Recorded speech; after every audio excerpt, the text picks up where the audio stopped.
Balance des blancs, on l'a déjà vu, donc c'est soit vous allez utiliser l'outil balance des blancs qui va vous permettre de pipetter directement à l'intérieur de l'image.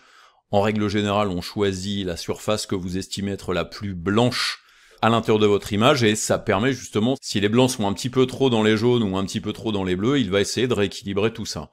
Ça, c'est quelque chose qui peut se faire de manière automatique, mais comme je le disais en présentation des outils, vous n'êtes pas obligé de le faire de manière automatique, vous avez tout à fait le droit de venir vous-même à l'intérieur de la balance des blancs et venir modifier les choses de votre propre chef,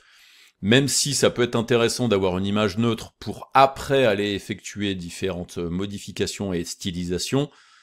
parce que la balance des blancs sur votre boîtier n'a pas été faite correctement, ça c'est intéressant effectivement, mais dans le cas où vous voulez styliser justement en utilisant le paramètre de température et de teinte, vous avez tout à fait le droit de le faire. Alors je vais venir cliquer sur cette icône là qui va me permettre de remettre la balance des blancs à 0, où là on voit que c'est pas tellement typé, hein, on n'est pas dans quelque chose dans ce genre-là tellement bleuté ou dans quelque chose comme ça complètement rangé. Là vous remarquez que justement en termes d'ambiance,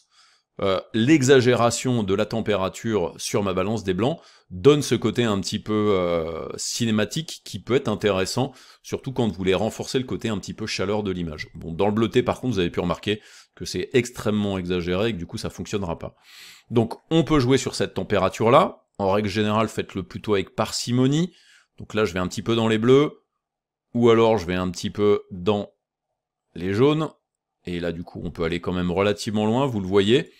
Vous avez la possibilité de venir aussi jouer sur ce paramètre qui est le paramètre de teinte, qui va vous permettre, lorsque vous partez d'un côté, d'aller justement mettre soit un petit peu de vert dans les bleus, puisque là je suis dans les bleus pour l'instant, ou partir carrément dans les mauves. Et quand vous êtes dans les jaunes, vous voyez que si vous partez dans les jaunes et dans les mauves, bah là du coup je suis plutôt dans quelque chose qui est complètement rouge, ou alors dans quelque chose qui est complètement vert. Donc c'est le mix de ces deux choses, température et teinte, qui vont vous permettre de donner cette ambiance lumineuse, cette ambiance de couleur qui peut donner un style à votre image. Moi je vais rester dans quelque chose de relativement neutre, hein, je veux pas avoir quelque chose de trop typé, trop bleu ou trop orangé, donc je vais voilà mettre quelque chose d'assez neutre. Sinon je vous le rappelle, avec l'outil balance des blancs, si vous venez pipetter à un endroit, il va vous faire une balance des blancs, où il va lui-même choisir la température et la teinte.